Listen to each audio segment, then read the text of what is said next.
coisa que nós está enamorado de gente ranha, por talvez nós está tribo só para pedir para fim de ano de bonita joia que nós está mira.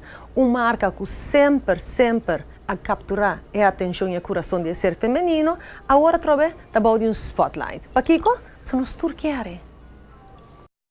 Entre ture joias nan de Little Switzerland, não por ignorar a presença de marca legendário de Tiffany's.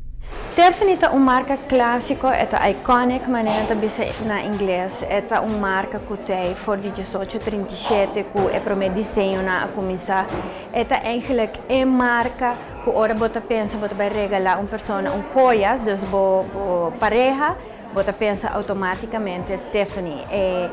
Onde é pouco marca, onde é saco de Tiffany está assim importante, que a gente quer comprar outra marca e quer saco de Tiffany, até se botar reparar.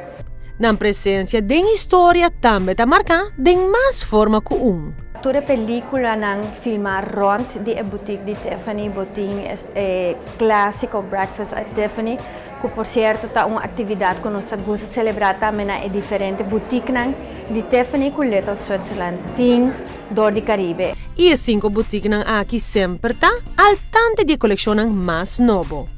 Duas coleções que lança conceito novo e uma coleção completamente nova aqui está na Juni. Tiffany a celebrar o relaunch de lo que está Atlas Collection, está de 25 aniversário de Atlas, onde kuna abrir com conceito novo para promover a Tiffany dentro do que está mídia, propaganda stackables, que você viste mais de uma peça de Tiffany e está desenho mais bold, mais moderno, com que você pensa Tiffany está originalmente. Se está na Juni e na setembro último, na Estados Unidos, Tiffany lança a coleção T, Signature T Collection, que está baseada em arquitetura de New York, que está Tiffany tem seu flagship store.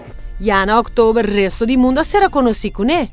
E claro que a boutique na Aruba não por falta de ranha. Sua peça de Signature T, a trobe hobby sleek, hobby moderno, minimal, mais bonita mesmo. A trobe peça que por incorporar vários e eigenlijk hobby bonita mesmo, você pode combinar entre a Atlas e a Signature T Collection também. E não tem somente duas coleções, tem diferentes, mas tem Return to Tiffany, tem tudo Charms, não pessoas podem dizer eigenlijk Tiffany a começar com full coleção de Charms. Então, tem eigenlijk para tour budget Tiffany tem algo, nós temos hobby peças de silver, ouro branco, rosé, nós temos também ouro gel e também metal especial que de Tiffany mesmo que chama Rubido.